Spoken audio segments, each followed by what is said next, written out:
like a Hellcat.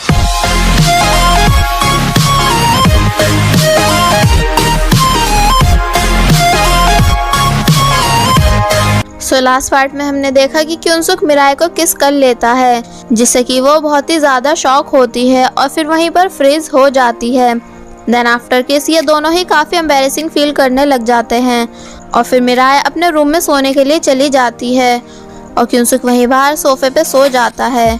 Room में आने के बाद मिराई अपने ही अलग रिएक्शंस देती है और क्योंसुक भी इसी बारे में सोचा जा रहा होता है और बस फिर ये दोनों सो जाते हैं कि तभी मिराई के फ़ोन पे मिराई की मॉम की कॉल आती है।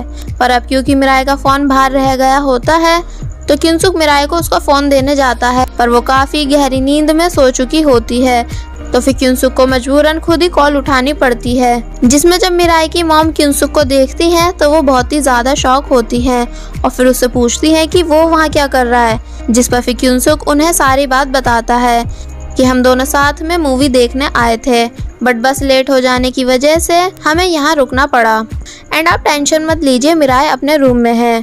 तो मिराई की मॉम क्योंसुक से पूछती है कि पर तुम्हारा मेरी बेटी के साथ क्या रिलेशन है, जिस पर वो उन्हें बताता है कि मैं मिराई का बॉयफ्रेंड हूँ, जिसे जानकर मिराई की मॉम बहुत ही ज़्यादा शॉक और खुश भी होती हैं और ये बात मिराई के डैड को भी बताती हैं कि जिस हैंडसम लड़के से हम मिले थे वो अब मिराई का बॉयफ्रेंड है, जिसे सुनकर मिराई के डैड अलग ही शॉकिंग रिएक्शन देते हैं और क्योंसुक को फिर से कॉल कर उससे पूछते हैं कि क्या ये बात सच है, जिस पर क्योंसुक बोलता है कि हाँ। तो मिराई के डैड उसे बताते हैं कि हमारे घर में कैमरा लगे हुए हैं, तो अगर तुमने कुछ भी किया तो वो रिकॉर्ड हो जाएगा और फिर वो फ़ोन रख देते हैं, जिसको सुनने के बाद क्योंसुक बेचारा बहुत बुरी तरह डर जाता है क्योंकि वो तो मिराई को किस कर चुका होता है, इसलिए वो हर जगह पागलों की तरह कैमरा ढूंढने लग जाता है। देन जब नेक्स्ट डे मिराई उठ के बाहर आती है तो क्योंसुक मिराई को देख उससे पूछता है कि कैमरा कहाँ है, जिस पर मिराई उसे बताती है कि हमारे घर में कोई भी कैमरा नहीं है, जिसे सुनकर क्योंसुक चैन की सांस लेता है और बोलता है कि मैं अभी कुछ देर और सोना चाहता हूँ, क्योंकि वो इस कैमरे वाले डर की वजह से पूरी रात सोया नहीं था। और वहीं मिराई के डैड जल्दी जल्दी अपनी कार चला के वापस घर आ रहे होते हैं, तो मिराई की मॉम उनसे बोलती है कि वो हल्के गाड़ी चलाएं क्योंकि वो दोनों ऑलरेडी वहाँ से वापस जा चुके हैं।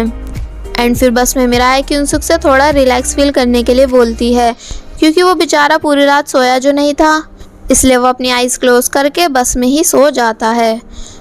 दूसरी तरफ हम देखते हैं कि वो यंग सुआ की बैड पिक्स डिलीट करवाने की कोशिश कर रहा होता है और ये भी जानने की कोशिश कर रहा होता है कि सबके पीछे कौन है। और वहीं सुआ अपने घर पे सो रही होती है, जिसको बहुत बुरे सपने आ रहे होते हैं कि तभी वो यंग सुआ को कॉल करके उसे मिलने के लिए बुलाता है। देन जब जैसे सुआ वो यंग से मिलने आती है तो वो यंग उससे बोलता है कि अगर हमें इन सब पिक्स के पीछे के क्रिमिनल को पकड़ना है तो फिर हमें पहले इस सब के बारे में पुलिस को इन्फॉर्म करना चाहिए। पर सुआ बोलती है कि नहीं, मुझे ये सब नहीं कराना है क्योंकि इससे फिर मेरी और भी ज़्यादा बदनामी होगी, और फिर वो वहाँ से उठ के चली जाती है। नेक्स्ट सीन में हम देखते हैं कि यूना मिराई को मिलने के लिए बुलाती है और उसे बताती है कि सुआ तुमसे इसलिए नफरत करती थी क्योंकि पास्ट में उसके साथ कुछ बुरा हुआ था, और उससे बोलती है कि मुझे पता है कि उसने तुम्हारे साथ बहुत बुरा किया है, पर अब उसे हम सबके साथ की ज़रूरत है। जिस पर मिराई यूना को बताती है कि जब सुआ ने उससे बोला था कि वो उसकी दोस्त है तो वो बहुत ही ज़्यादा खुश हुई थी क्योंकि सुआ जैसी इतनी प्रीटी फ्रेंड को पाकर मुझे ऐसा लग रहा था कि जैसे मैं भी प्रीटी हूँ। पर फिर धीरे धीरे मुझे सुआ की रियलिटी के बारे में पता चला कि वो मुझसे हद से ज़्यादा नफरत करती है, तो इसलिए सॉरी, मैं उसकी कोई भी हेल्प नहीं कर सकती हूँ। और वहीं वो यंग क्योंसुक से पूछता है कि क्या कॉलेज में कोई सुआ का पीछा करता था, जिस पर क्योंसुक बोलता है कि हाँ, जैंग करता था, पर क्यों, क्या हुआ, कुछ हुआ है क्या? तो वो यंग बोलता है कि नहीं। तो फिर क्योंसुक वहाँ से चला जाता है कि तभी वो यंग को डोंगवॉन की एक पोस्ट दिखती है जिस पर लिखा हुआ होता है कि सुआ ने मेरा मजाक बनाने की कोशिश की क्योंकि वो खुद को बहुत ही ज़्यादा प्रीटी समझती है, इसलिए आज मैं उसको सबक सिखाकर अपना बदला लेने जा रहा हूँ क्योंकि मुझे पता है कि वो कहाँ रहती है। जिसे देखकर वो यंग काफ़ी शौक होता है और इसे रोकने के लिए जाता है। वहीं हम देखते हैं कि जब सुआ अपने घर के बाहर एक कैट को खाना खिला रही होती है कि तभी वहाँ डोंगवॉन आ जाता है, जिसे देख सुआ से पूछती है कि तुम यहाँ क्या कर रहे हो। तो डोंगवॉन गुस्से से सुआ से बोलता है कि माफ़ी मांगो मुझसे। जिसको सुनने के बाद सुआ बहुत ही ज़्यादा डर जाती है। दूसरी तरफ हम देखते हैं कि मिराई के पास क्युनसुक की कॉल आती है और वो उससे पूछता है कि तुम कहाँ हो, जिस पर मिराई उसे बताती है कि मैं यूना के साथ हूँ, उसके घर के पास ही एक रेस्टोरेंट में। तो क्युनसुक बोलता है कि ठीक है, मैं तुम्हें लेने आ रहा हूँ। जिसे सुनकर यूना बोलती है कि लगता है कि क्युनसुक तुम्हें तुमसे ज़्यादा पसंद करता है, जिस पर मिराई बोलती है कि नहीं, ऐसा तो कुछ नहीं है। और फिर कुछ देर बाद ही क्युनसुक भी वहाँ आ जाता है कि तभी यूना के पास वूयंग की कॉल आती है और वो उससे सुआ के घर का एड्रेस पूछता है, जिसे बताने के बाद यूना ये बात इन दोनों को भी बताती है। जिसे सुन क्युनसुक को याद आता है कि आज वूयंग सुआ को लेकर सुबह से ही कुछ परेशान था, मतलब कहीं सुआ किसी प्रॉब्लम में तो नहीं है। और फिर वो यूना से पूछता है कि क्या तुम्हें सुआ का घर पता है, जिस पर यूना बोलती है कि हाँ। वहीं सुआ डोंगवॉन से पूछती है कि पर मैं तुमसे माफ़ी क्यों मांगू। तो डोंगवॉन बोलता है कि क्योंकि तुमने मेरा मजाक बनाया, और बोलता है कि पहले मुझे लगा कि मेरा लव वन साइडेड है, इसलिए मैं गिव अप करने ही वाला था, पर फिर मुझे ऐसा लगा कि जैसे तुम भी मुझे पसंद करती हो, क्योंकि पहले तुमने ही हंसकर मुझे हेलो किया और अपनी कैट का नाम भी मेरे नाम पर ही रखा, और फिर तुमने मेरी दी हुई जूस की बोतल भी तो एक्सेप्ट की थी, और सबके सामने ये भी बोला था कि तुम मेरे साथ फोटो क्लिक करवाना चाहती हो। तो मतलब जब तुम मुझे पसंद नहीं करती थी तो तुमने मेरे साथ आखिर ये सब क्यों किया, मेरी अटेंशन पाने के लिए। जिस पर सुआ रोते हुए उससे बोलती है कि तुम्हें कुछ मिसअंडरस्टैंडिंग हो रही है, और फिर मौका देखते ही जल्दी से वहाँ से भागने की कोशिश कर ही रही होती है, पर डोंगवॉन उसे पकड़ के नीचे गिरा देता है और सुआ का कॉलर पकड़ उससे बोलता है कि तुम्हें अंदाजा भी है कि ये मेरे हाथों में क्या है, जिसे देखकर सुआ और भी ज़्यादा डरने लग जाती है। वहीं यूना, मिराई और क्युनसुक सुआ के घर तक पहुंचने ही वाले होते हैं कि फिर तभी इन्हें सुआ के चिल्लाने की आवाज़ें आती हैं, जिसे सुनकर ये सभी भागते हुए वहां जाते हैं। तो उन्हें वहां डोंगवॉन आता हुआ दिखता है, जो इन तीनों को देख डर के वहां से भागने लग जाता है। तो डोंगवॉन को ऐसा करते देख क्युनसुक और यूना ये दोनों डोंगवॉन के पीछे भागते हैं, पर मिराई सुआ के पास जाती है और वही क्युनसुक काफी देर तक डोंगवॉन के पीछे भागने के बाद उसे अपनी किक मार के नीचे गिरा देता है और उससे पूछता है कि बताओ तुमने सुआ के साथ क्या किया, जिस पर डोंगवॉन बोलता है कि वो मुझसे माफी नहीं मांग रही थी, जिसे सुनकर क्युनसुक काफी हैरान होता है। वहीं जब मिराई सुआ के पास पहुंचती है तो सुआ अपना फेस पकड़ के रो रही होती है। तो मिराई उससे पूछती है कि क्या तुम ठीक हो, जिस पर सुआ बोलती है कि उसने मेरे फेस पर कुछ फेंका। तो मिराई बोलती है कि क्या, और वहाँ पड़े बोतल के कांच को स्मेल करके बताती है कि ये कुछ भी तो नहीं है, ये तो सिर्फ पानी है। पर सुआ उसकी बात पे यकीन नहीं करती है और मिराई को धक्का देकर बोलती है कि मैं मरना चाहती हूँ क्योंकि अब मैं प्रीटी नहीं रही हूँ। और फिर वहाँ पड़े कांच को उठाकर अपने नेक पर मारने ही वाली होती है कि तभी मिराई सुआ को अपना फोन दिखा के बोलती है कि देखो सब ठीक है, जिसमें अपना फेस सही देखकर सुआ रुक जाती है और मिराई उसके हाथ से कांच छीनकर उसे फेंक देती है और उससे पूछती है कि तुम्हारे कहीं चोट तो नहीं लगी, और फिर उसे उठाने लग जाती है। पर सुआ मिराई को फिर से धक्का दे के बोलती है कि तुम यहाँ क्या कर रही हो और मैंने तुमसे हेल्प मांगी क्या जो तुम मेरी हेल्प कर रही हो। और फिर मिराई से बोलती है कि तुम्हें तो मज़ा आ रहा होगा ना मेरी ऐसी हालत देखकर। और फिर सुआ बोलती है कि तुम तो मुझसे ज़्यादा प्रीटी भी नहीं हो, पर फिर भी क्यों सब तुम्हें अच्छा समझते हैं। जिसे सुनकर मिराई बोलती है कि प्लीज़ स्टॉप, बंद करो अपनी ये सब बकवास। तुम्हें क्या लगता है कि मैं तुम्हें पसंद करती हूँ? तो सुनो, मैं भी तुमसे हद से ज़्यादा नफरत करती हूँ, क्योंकि तुमने जो सब मेरे साथ किया है वो सब मैं अभी तक भूली नहीं हूँ। और फिर बोलती है कि हाँ तुम ठीक थी कि मैं प्रीटी नहीं हूँ, इसलिए मैंने सर्जरी करवाई क्योंकि मैं अपने अगली फेस के साथ खुश नहीं थी। पर तुम्हारा क्या, तुम भी तो अपने प्रीटी फेस के साथ खुश नहीं हो। और उससे पूछती है कि क्या हम जैसे लोगों को जीने का कोई हक नहीं है, क्या हम भी और सबकी तरह एक नॉर्मल लाइफ नहीं जी सकते हैं। माना कि मैं पहले लोगों के फेस देखकर उन्हें मार्क्स देती थी, पर अब मैं और ऐसे नहीं जीना चाहती हूँ, इसलिए मैं औरों की फिक्र ना करते हुए बस वही करूँगी जो मैं करना चाहती हूँ, मतलब कि जिससे मुझे खुशी मिले। जिसे सुनकर सुआ चुप हो जाती है। नेक्स्ट सीन में हम देखते हैं कि ये सब सुआ को हॉस्पिटल ले आते हैं, जहाँ मिराई क्युनसुक से पूछती है कि क्या वो सुआ के पास रुक सकती है, जिस पर क्युनसुक मिराई से पूछता है कि पर क्यों, क्या अब तुम सुआ से नफरत नहीं करती हो। जिस पर मिराई बोलती है कि हाँ करती हूँ, और मुझे पता है कि तुम भी उससे नफरत करते हो, पर फिर भी तुमने सुआ की हेल्प की ना, इसलिए क्या प्लीज मैं रुक सकती हूँ। जिस पर क्युनसुक बोलता है कि तुम्हें जो ठीक लगे वो करो। तो मिराई क्युनसुक को थैंक्स बोल के वहाँ से चली जाती है। जिसके जाने के बाद वहाँ वोयंग आता है और क्युनसुक को बताता है कि अब डोंगवॉन के खिलाफ पुलिस इन्वेस्टिगेशन चलेगी। और फिर वो क्युनसुक से पूछता है कि पर तुम अभी तक घर क्यों नहीं गए, जिस पर क्युनसुक बोलता है कि क्योंकि मैं तुम्हारा वेट कर रहा था। जिसे सुनकर वोयंग बहुत ही ज्यादा हैरान होता है और उससे पूछता है कि तुम कब से इतने अच्छे बन गए। क्युनसुक बोलता है कि तब से जब मैंने तुम्हारे टीथ ब्रश किए थे। जिसे सुन वोयंग उससे पूछता है कि कब, तो क्युनसुक उसे बताता है कि जब मैंने तुम्हारे लिए ब्रेकफास्ट रेडी किया था तब। वीडियो में आगे बढ़ने से पहले मेरी आप सभी से रिक्वेस्ट है कि अगर आपने अभी तक हमारे सेकंड चैनल को सब्सक्राइब नहीं किया है तो आप सभी प्लीज़ हमारे सेकंड चैनल को भी सब्सक्राइब कर दीजिए और साथ ही अगर वीडियो अच्छी लग रही है तो लाइक एंड कमेंट भी कर दीजिएगा। वहीं मिराई यूना को भेजकर खुद सुआ के पास रुकती है और उससे बोलती है कि तुम तो मुझसे भी ज़्यादा स्टूपिड निकली, क्योंकि देखो तुमने अपनी ये क्या हालत कर ली है। और बोलती है कि चलो अब ऐसे रहना बंद कर देते हैं। और फिर जब नेक्स्ट डे सुआ उठती है तो वो मिराई को खुद के पास लेटा देख काफ़ी हैरान होती है और फिर कुछ सोचने लग जाती है। फिर हम देखते हैं कि सुआ ऑफिसर से बोलती है कि डोंगवॉन को कड़ी से कड़ी सज़ा मिलनी चाहिए, जिस पर ऑफिसर उससे बोलती है कि वो इस बात की चिंता ना करे। देन सुआ बोलती है कि अब शायद ही वो कहीं अकेले बाहर जा पाएगी। तो ऑफिसर उससे पूछती है कि क्या तुम्हारा कोई साथ देने वाले नहीं है, जिस पर सुआ बोलती है कि नहीं। पर जब जैसी वो बाहर आती है तो यूना उससे बोलती है कि वो उसका साथ देगी। और फिर वो बस में सुआ को उदास बैठा देख उसे बताती है कि किसी को भी इस बारे में कुछ पता नहीं है एंड वोयंग, मिराई और क्युनसुक भी इस बात को सीक्रेट रखने वाले हैं, जिस पर सुआ बोलती है कि और तुम भी। देन यूना सुआ को बताती है कि मिराई ने उसे बताया था कि जब तुमने मिराई से दोस्ती की थी तो वो बहुत ही ज़्यादा खुश हुई थी, क्योंकि वो तुम्हें सच में अपना दोस्त मानने लगी थी। जिसे सुनकर सुआ चुप हो जाती है। नेक्स्ट सीन में हम देखते हैं कि सभी लोग मिराई और क्युनसुक के बारे में बात कर रहे होते हैं।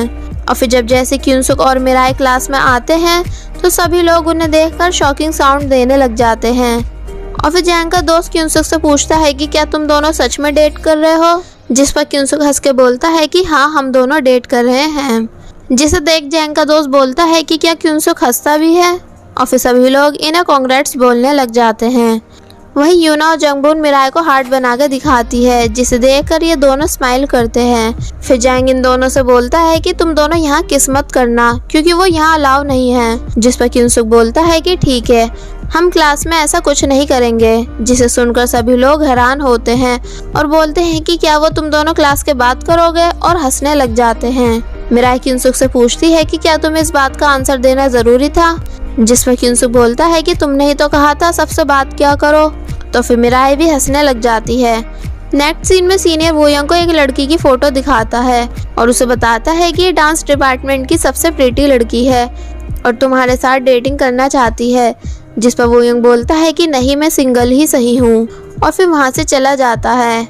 एंड जुंग को गुस्से में वहाँ से जाता हुआ देख उसे रोककर उससे पूछता है कि क्या कुछ हुआ है। तो जुंग वोयंग से पूछती है कि क्या साथ में ड्रिंक करें। देन ये दोनों एक बार आते हैं जहाँ जुंग गुस्से में बहुत सारी ड्रिंक पी जाती है। वोयंग को बताती है कि उसके सीनियर ने उससे एक 33 साल के आदमी को डेट करने के लिए बोला, क्या ये कोई बात हुई। वोयंग बोलता है कि हाँ, ये तो गलत हुआ। तो जुंग बोलती है कि मैं तो सिर्फ एक सिंपल लड़के के साथ सिंपल डेटिंग करना चाहती हूँ, पर मेरे लिए ये इतना मुश्किल क्यों हो रहा है। तो वोयंग बोलता है कि ऐसा कुछ नहीं है, सब डेटिंग स्पेशल होती है। और फिर ये दोनों ही एक दूसरे को देखने लग जाते हैं, मतलब कि फ्यूचर में ये दोनों एक दूसरे को डेट करेंगे। नेक्स्ट सीन में क्योंगी की फ्रेंड्स क्युनसुक को देखकर बोलती है कि वाओ, तुम्हारा भाई कितना हैंडसम है, एकदम मूवी स्टार जैसा। तो क्योंगी अपने भाई से पूछती है कि पर ये क्या है। तो क्युनसुक उसे बताता है कि मेरी आईडी, जिस पर लिखा हुआ होता है कि मेरी एक गर्लफ्रेंड है। वहीं दूसरी तरफ जंगबुन वोजिन से पूछती है कि क्या तुम हमेशा ही पार्ट टाइम जॉब करते रहोगे, मतलब कि तुम्हें एक बार अपने डैड के बिजनेस के बारे में भी सोचना चाहिए। तो वोजिन उससे पूछता है कि क्या तुम मेरे डैड का बिजनेस देखना चाहती हो। जंगबुन बोलती है कि क्या वहाँ पर कोई भी जा सकता है। तो वोजिन बोलता है कि हाँ। और फिर वोजिन जंगबुन को अपने साथ एक चर्च लेकर जाता है, जहाँ जंगबुन उससे पूछती है कि पर हम यहाँ क्यों आए हैं। तो वोजिन वहाँ खड़े प्रिस्ट को अपना डैड बोल के पुकारता है, जिसे सुनकर जंगबुन बहुत ही ज़्यादा हैरान होती है और बाद में बोलती है कि तुम तो वाकई में प्रॉब्लम में हो। क्योंकि तुम्हारे डैड ये काम करते हैं और तुम्हें अल्कोहल पसंद है। जिस पर वोजिन बोलता है कि हाँ वही तो। वेल हमें इन दोनों की भी स्टोरी आधी ही दिखाई गई है, बट एज ए व्यूअर हम समझ सकते हैं कि ये दोनों इन फ्यूचर कपल बनने वाले हैं। नेक्स्ट सीन में हम देखते हैं कि क्यूंसो के डैड मिस हाना से माफ़ी मांगते हैं और बोलते हैं कि मुझे 2 बार प्यार हुआ, एक 26 साल की हाना से और अब 46 साल की हाना से। जिस पर मिस हाना बोलती हैं कि मैं 47 साल की हूँ और फिर गुस्से में उठकर वहाँ से चली जाती हैं। जिससे क्यूंसो के डैड फिर से काफ़ी ज़्यादा अफसोस करने लग जाते हैं क्योंकि उनका प्लान जो फेल हो चुका था। फिर हम देखते हैं कि मिराई क्लासरूम में सो रही होती है कि तभी वहाँ क्यूंसुक आता है और मिराई के पास परफ्यूम रखा देख उससे पूछता है कि ये किसने यहाँ रखा। जिस पर मिराई हंस के बोलने लग जाती है कि एक्टिंग मत करो, मुझे पता है कि ये तुमने रखा है। तो क्यूंसुक सीरियस होकर बोलता है कि नहीं, ये मैंने नहीं रखा है। तो मिराई बोलती है कि तो फिर ये किसने यहाँ रखा। जिस पर क्यूंसुक बोलता है कि लगता है कि मेरे अलावा तुम्हें कोई और भी अच्छे से जानता है, मतलब कि तभी उसने तुमको तुम्हारा फेवरेट पोमेलो परफ्यूम गिफ्ट किया। और फिर गुस्से में उठकर वहाँ से चला जाता है। जिसके जाने के बाद मिराई बोलती है कि अरे नहीं, क्यूंसुक मुझसे बिन बात नाराज हो गया और कल उसका बर्थडे है, अब मैं उसे कैसे मनाऊं। वहीं फिर हमें सुआ को दिखाया जाता है जिसने अपना हेयर कट चेंज करवा लिया होता है और वो क्यूंसुक से मिलने आती है। तो क्यूंसुक उससे पूछता है कि क्या अब तुम ठीक हो। जिस पर सुआ हंस के बोलती है कि कितना अजीब लग रहा है कि तुम मेरी फिक्र कर रहे हो, और उसे बताती है कि मैंने कॉलेज से लीव ले ली है, तो अब पता नहीं हम कब मिलेंगे। पर जाने से पहले मैं तुम्हें एक बात बताना चाहती हूँ कि मैंने तुम्हें कभी भी पसंद नहीं किया था। जिस पर क्यूंसुक हंस के बोलता है कि हाँ मुझे पता है, और फिर उससे पूछता है कि क्या तुमने परफ्यूम लगाया है। सुआ बोलती है कि हाँ, क्योंकि मैंने इस एक नई चीज़ से अपनी शुरुआत की है।